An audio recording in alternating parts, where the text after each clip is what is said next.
maanta oo taariikhda 22 bishii afraad maanta meesha wax ku soo bandhignay buugaagtii aan soo daabacnay maamulaha iyo macallimiinta waa kana wax soo saarkii ama developmentii horumarkii aan ku gaarnay haddana aynu wadno waxaa ka mid ah buugaagtan quraanka iyo Englishka iyo dictionary-ga aan isku fasiraya waa kana xisaab buugaagta xisaabta laga baranayo ciyaalka aan ku barano af Soomaaliga af Soomaali kale waa kana suugaan dugsiga sare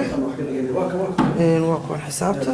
ma sha Allah maanta oo ah maalinta waalidiinta iyo macallimiinta kulanka uu ku saabsan yahay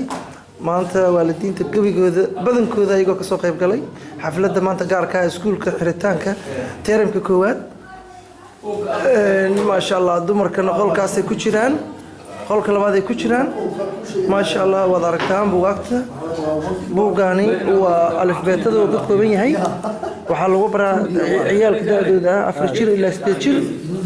kana waxa lagu baraa Soomaali buuga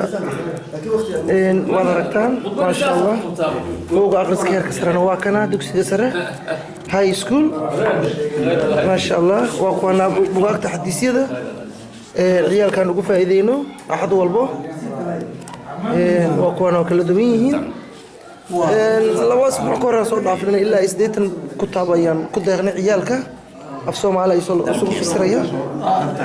haddana wixii doonaya way naga soo doonan karaan waan haynaa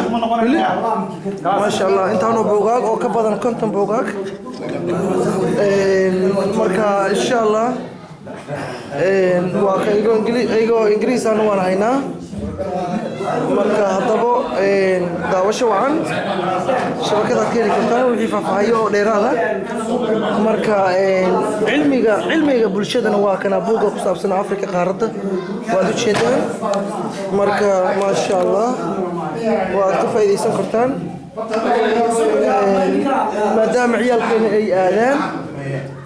ciyaalkeena ay aadaan shambri iskuulka kale haddana anaga aan hal maalin kaliya ay wax ka barnaa axadda kaliya 3 saacadood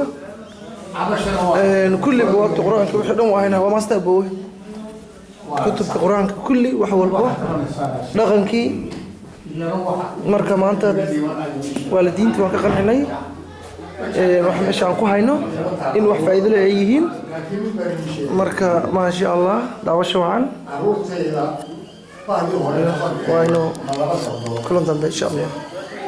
يونس آدم حمود، رئيس أستراليا.